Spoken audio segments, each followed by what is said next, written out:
Umva ukuri, inabi igaruka nyirayo. Mu migani 11 umurongo wa 27 haranditswe ngo ugira umwete wo gushaka ibyiza aba yishakiye gukundwa, ariko ushaka kugira abandi nabi izamugaruka. Inabi igaruka nyirayo. Nta muntu n'umwe mu babaye ku isi bagiye bagira nabi, ndetse nabi kabije bisaziye ibyo bakoze bitabagarutse. Umva ukuri, ntukajye uragira nabi nawe inabi itazakugaruka. Uzasome mu gitabo cya mbere cy'Abami igice cya 21 wiga igitekerezo cya Ahabu ubwo yifuzaga uruzabibu rwa Naboti yarumwima akarujyana ku gahato.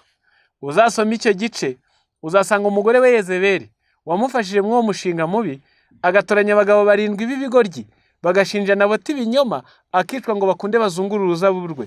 Abo bombi inabi bavuzweho yarabagarutse. Muzasoma Ahabu imbwa zarigatiye amaraso ye aho zarigatiye ya Naboti yamwiciye, niko umuhanuzi yari yabivuze ko iyo nabi itazabura kumugaruka.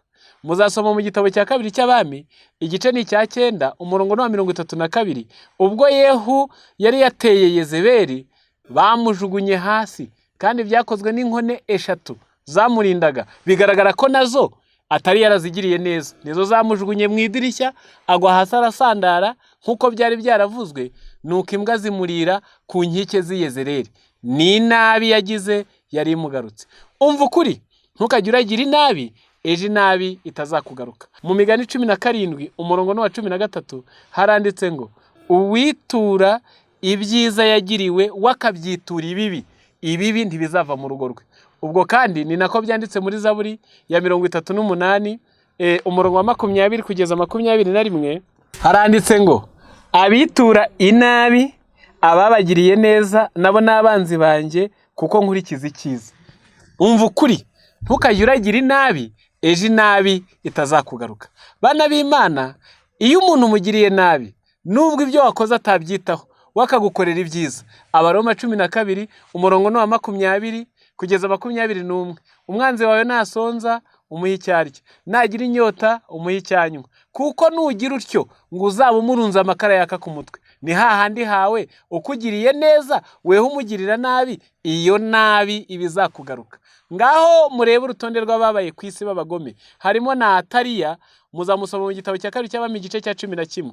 Uyu mugome w'umukecuru ubwo umuhungu wa Hazeya yarapfuye yisha abuzukuru be ngo batazungura ingoma ngo ayigumeho wenyine. Ubwo se ko yaranashaje byari bizamumarira iki? Ariko iyo nabi yaramugarutse, kuko akana gato k'incuke barokoye kitwa Yowasi ubwo kari kabaye umwami gafite imyaka 8, Ataliya yarishwe azira ya nabi yagize yikora mu nda, kuko abo yari yishe barabuzukuru be. Umva ukuri, reka inabi itazakugaruka. Muziga amateka ya Yuda yagambaniye umukiza, amaherezo ye yabaye ayahe? Ipfunwe ryaramwishe ajya kwimanika agwa hasi arasandara. Muziga amateka ya Akani muri Yosuwa 7:25 uyu yagambaniye ingabo zipfamo nyinshi kubera kwenda ku byashinganywe, amaherezo ye yabaye ayahe? Nuko Imana yamubwiye ngo nkuko watuguye nabi uyu munsi nawe Uwiteka arakugwa nabi. Akani bamuteye amabuye. Muziga igitekerezo cya Hamani wari wasongoye igiti ari bushiteho Morodokayi,